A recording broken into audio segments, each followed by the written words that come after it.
সবাইকে আজকের ম্যাথ ক্লাসে স্বাগতম। আজকে আমি অঙ্ক করব দ্বিতীয় শ্রেণীর অধ্যায় 2 যোগ ও বিয়োগের অধ্যায়ের 70 নাম্বার পৃষ্ঠা। যদি তোমরা এই ক্লাসের আরো ভিডিও পেতে চাও তাহলে চ্যানেলটা সাবস্ক্রাইব করে দিও। ধন্যবাদ। একে দেওয়া হয়েছে একটি বিদ্যালয়ে 625 জন শিক্ষার্থী ছিল। বছরের শুরুতে 275 জন শিক্ষার্থী নতুন ভর্তি হলো এবং 35 জন শিক্ষার্থী চলে গেল। ওই বিদ্যালয়ে কতজন শিক্ষার্থী রইল তা গাণিতিক বাক্যে সমাধান করো। তাহলে এখানে কি করব, এই সমাধানটি আমি গাণিতিক বাক্যের মাধ্যমে করব। তাহলে প্রশ্নে দেওয়া হয়েছে যে একটি বিদ্যালয়ে শিক্ষার্থী ছিল 625, বছরের শুরুতে 275 জন শিক্ষার্থী নতুন ভর্তি হলো আর দেওয়া হয়েছে 35 জন শিক্ষার্থী চলে গেল। তাহলে এখন আমি কি করব, বিদ্যালয়ে কতজন শিক্ষার্থী আছে তা গাণিতিক বাক্যের মাধ্যমে সমাধান করে নিব। এক দিয়ে আমি লিখে ফেলেছি গাণিতিক বাক্য। এখন আমি প্রথমে কি করব, প্রশ্ন থেকে গাণিতিক বাক্য তৈরি করব। তাহলে কিভাবে তৈরি করব, দেখো আমাকে প্রশ্ন দেওয়া হয়েছে যে একটি বিদ্যালয়ে শিক্ষার্থী ছিল 625। তাহলে এখন আমার বিদ্যালয়ে শিক্ষার্থী আছে কত, 625। তাই আমি প্রথমে কি করব, 625 লিখে ফেলবো। তারপর দেওয়া হয়েছে বছরের শুরুতে 275 জন শিক্ষার্থী নতুন ভর্তি হলো। তাহলে নতুন ভর্তি হয়েছে বিদ্যালয়ে, তাহলে কি শিক্ষার্থী আমার বিদ্যালয়ে এসেছে।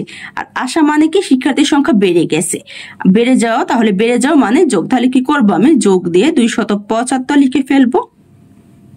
তারপরে দেওয়া হয়েছে 35 জন শিক্ষার্থী চলে গেল। তাহলে বিদ্যালয় থেকে কিন্তু শিক্ষার্থী চলে গেছে, চলে গেলে আমার কি হয়, শিক্ষার্থী কমে যায়। তাহলে কমে যাওয়া মানে কি বিয়োগ, তাহলে এখানে হবে বিয়োগ পদ। তাহলে গাণিতিক বাক্য 625 যোগ 275 বিয়োগ 35। এখন কি করবো, আমি এই গাণিতিক বাক্যের মাধ্যমে বিদ্যালয়ে কতজন শিক্ষার্থী রইল তা বের করে নিব। তাহলে কি করবো, আমি 625 সাথে প্রথমে 275 যোগ দিয়ে যোগফল বের করে নিব। তাহলে কি ফেলবো, 625 যোগ হচ্ছে আমার 275। এককের ঘর থেকে শুরু করব। 5 সাথে 5 যোগ দিলে 10, 10-এর শূন্য বসে যাবে এককের ঘরে, কারণ 10-এর এক হচ্ছে আমার দশকের ঘরের সংখ্যা।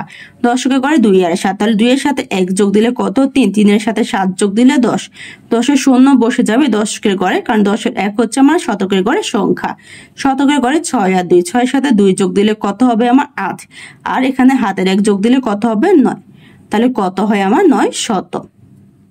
তাহলে এখানে লিখে ফেলবো আমি 9 শত। বিয়োগ হচ্ছে কত, 35। এখন আমি কি করব, 9 শত থেকে 35 বিয়োগ দিব। তাহলে কি ফেলবো, বিয়োগ 35। এককের ঘর থেকে শুরু করব, 0 থেকে 5 বিয়োগ দিব। তাহলে 5 থেকে 0 আমার ছোট, বিয়োগের ক্ষেত্রে উপরের সংখ্যা ছোট হলে 10 যোগ করতে হয়। তাহলে 0-এর সাথে 10 যোগ করলে 10 হবে। 10 থেকে 5 বিয়োগ দিলে কত বাকি থাকে, 5। 10-এর এখানে কিন্তু হাতের 1 রয়ে গিয়েছে, কারণ এই 10-এর 1 হচ্ছে আমার দশকের ঘরের সংখ্যা। এই জন্য এই 1 আমি কি করব, দশকের ঘরে নিচের সংখ্যার সাথে যোগ দিব। তাহলে 3-এর সাথে 1 যোগ দিলে কত হবে 4। উপর আছে 0, 0 থেকে 4 বিয়োগ দিব। 4 থেকে 0 আমার ছোট, তাহলে বিয়োগের ক্ষেত্রে উপরের সংখ্যা ছোট হলে 10 যোগ করতে হয়। 0-এর সাথে 10 যোগ করলে 10 হবে। 10 থেকে 4 বিয়োগ দিলে কত বাকি থাকে, 6। এই 10-এর এখানে কিন্তু 1 আমার রয়ে গিয়েছে, কারণ 1 হচ্ছে আমার শতকের ঘরের সংখ্যা। তাহলে কি করব, আমি 1 শতকের ঘরে সংখ্যার নিচের সংখ্যার সাথে যোগ দিব। তাহলে শতকের ঘরে 9 আছে, নিচে কোনো সংখ্যা নেই, তাহলে 1 আমি মনে মনে এখানে বসাবো। তাহলে 9 থেকে 1 বিয়োগ দিলে কত বাকি থাকে আমার 8, তাহলে কত হয় 865। তাহলে এখানে লিখে ফেলবো আমি 865। তাহলে এখন বিদ্যালয়ে শিক্ষার্থী রয়েছে আমার 865। গাণিতিক বাক্যের মাধ্যমে সমাধান করা শেষ। আমি লিখে ফেলেছি, সুতরাং বিদ্যালয়ের শিক্ষার্থী রইল 865 জন। একের উত্তর বের করা শেষ। 2 দেওয়া হয়েছে জুমার 250 টাকা আছে এবং বাবা তাকে আরো 150 টাকা দিলেন। জুমা 230 টাকা দিয়ে একটি বই কিনলো, তার কাছে আর কত টাকা রইল। তাহলে প্রশ্ন দেওয়া হয়েছে জুমার কাছে ছিল 250 টাকা, তার বাবা তাকে দিয়েছে 150 টাকা। এই টাকা থেকে সে কি করেছে, 230 টাকা দিয়ে একটি বই কিনেছে। আর বের করব যে তার কাছে এখন কত রইল। তাহলে আমি কি করব, জুমার কাছে যে 250 টাকা ছিল, এই টাকার সাথে তার বাবা যে 150 টাকা দিয়েছে তা যোগ দিয়ে তার মোট কত টাকা হয়েছে তা বের করে নিব। তারপর আমি কি করব, ওই মোট টাকা থেকে জুমা যে বই কিনেছে 230 টাকা, এই 230 আমি বিয়োগ দিব। বিয়োগ দিলে তার কাছে কত রইল তা বের হয়ে যাবে। 2 দিয়ে আমি লিখে ফেলেছি জুমার আছে 250 টাকা, বাবা দিলেন 150 টাকা। বের করব মোট হলো তাহলে মধ্য বলতে কি বোঝায়? যোগ। তাহলে এখানে আমি যোগ চিহ্ন দিব। এখন কি করব, 250-এর সাথে 150 যোগ দিব। এককের ঘর থেকে শুরু করব। 0-এর সাথে 0 যোগ দিলে 0, তারপর হচ্ছে 10-এর ঘর, 5-এর সাথে 5 যোগ দিলে 10, 10-এর 0 বসে যাবে 10-এর ঘরে, কারণ 10 এক হচ্ছে আমার শতকের ঘরের সংখ্যা। তাহলে এক আমি শতকের ঘরে 2-এর সাথে যোগ দেব, তাহলে কত হবে? 3, 3-এর সাথে 1 যোগ দিলে 4, তাহলে কত হয়? 400 টাকা। তাহলে তার কাছে এখন কত আছে? 400 টাকা। এখন আমি কি করব, এই 400 টাকা থেকে সে যে বই কিনেছে 230 টাকা, তা বিয়োগ দিব। বিয়োগ দিলে তার কাছে কত রইল তা বের হয়ে যাবে। আমি লিখে ফেলেছি, নিচে বই কিনলো 230। এখন কি করব, আমি 400 থেকে 230 বিয়োগ দিব। বিয়োগ দিলে তার কাছে কত রইল তা বের হয়ে যাবে। তাই লিখে ফেলেছি রইল। তাহলে আমি কি করব, তার কাছে কত রইল, কত রইল মানে বাকি রইল। তাহলে 400 থেকে 230 বিয়োগ দিব, তো এখানে বিয়োগ চিহ্ন বসিয়ে দিব। এককের ঘর থেকে শুরু করব। 0 থেকে 0 বিয়োগ দিলে 0, তারপর হচ্ছে 10-এর ঘর, 0 থেকে 3 বিয়োগ দিব। 3 থেকে 0 আমার ছোট, বিয়োগের ক্ষেত্রে উপরের সংখ্যা ছোট হলে কি করতে হয়? 10 যোগ করতে হয়। তাহলে 0-এর সাথে 10 যোগ করলে 10 হবে। 10 থেকে 3 বিয়োগ দিলে থাকে কত? 7। এই 10-এর 1 কিন্তু আমার শতকের ঘরের সংখ্যা। তাহলে কি করব, আমি আমি শতকের ঘরে নিচের সংখ্যার সাথে যোগ দিব। তাহলে শতকের ঘরে নিচের সংখ্যা হচ্ছে 2, 2 এর সাথে 1 যোগ দিলে 3, তাহলে উপর আছে 4, 4 থেকে 3 বিয়োগ দিলে কত বাকি থাকে? আমার 1। তাহলে কত হয়? 170 টাকা। তাহলে তার কাছে রইল 170 টাকা। 2 এর উত্তর বের করা শেষ। 3-এ দেওয়া হয়েছে দুইটি সংখ্যার যোগফল 840, এদের একটি সংখ্যা 527 হলে অপর সংখ্যাটি কত? তাহলে দুইটি সংখ্যার যোগফল আমার 840।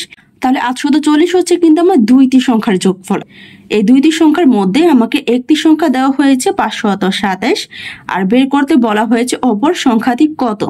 তাহলে আমি যদি দুইটি সংখ্যার যোগফল 840 থেকে একটি সংখ্যা 527 বিয়োগ দেই, তাহলে অপর সংখ্যাটি কত তা বের হয়ে যাবে। তাই 3 দিয়ে লিখে ফেলেছি দুইটি সংখ্যার যোগফল 840, একটি সংখ্যা 527। তাহলে কি করব, আমি অপর সংখ্যাটি বের করব। 840 থেকে 527 বিয়োগ দিই, তাহলে এখানে কি চিহ্ন হবে? আমার বিয়োগ। এখন আমি কি করব, 840 থেকে 527 বিয়োগ দিব। এককের ঘর থেকে শুরু করব।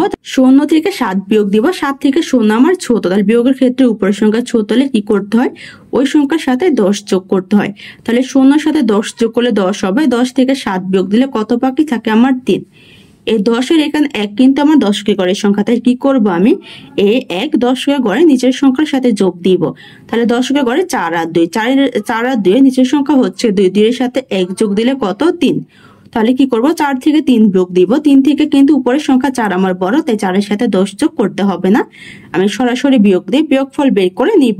তাহলে 4 থেকে 3 বিয়োগ দিলে কত বাকি থাকে? আমার 1।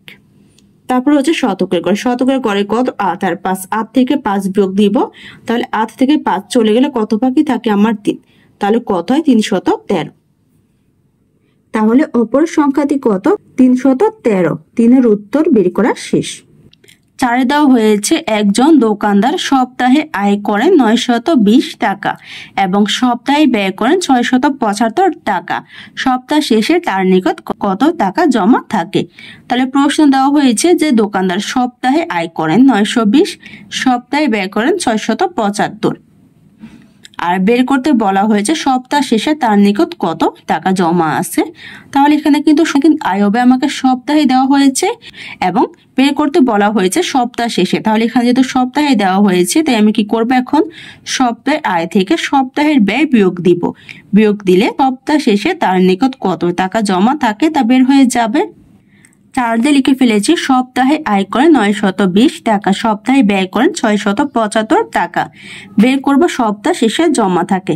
তাহলে আমি আয় থেকে ব্যয় কি করব? বিয়োগ দিব। তাহলে এখানে আমি বিয়োগ চিহ্ন বসিয়ে দিব। এখন 920 থেকে 675 বিয়োগ দিব। এককের ঘর থেকে শুরু করব। তাহলে 0 থেকে 5 বিয়োগ দিব। 5 থেকে উপরের সংখ্যা 0 ছোট, তাহলে বিয়োগের ক্ষেত্রে উপরের সংখ্যা ছোট হলে 10 যোগ করতে হয়। 0-এর সাথে 10 যোগ করলে 10 হবে। 10 থেকে 5 বিয়োগ দিলে কত বাকি থাকে? 5। আর 10-এর এখানে 1 হচ্ছে আমার 10-এর ঘরের সংখ্যা, তাই কি করব, 1 আমি 10-এর ঘরে নিচের সংখ্যার সাথে যোগ দিব। তাহলে নিচে আমার কত আছে? 10-এর ঘরে 7।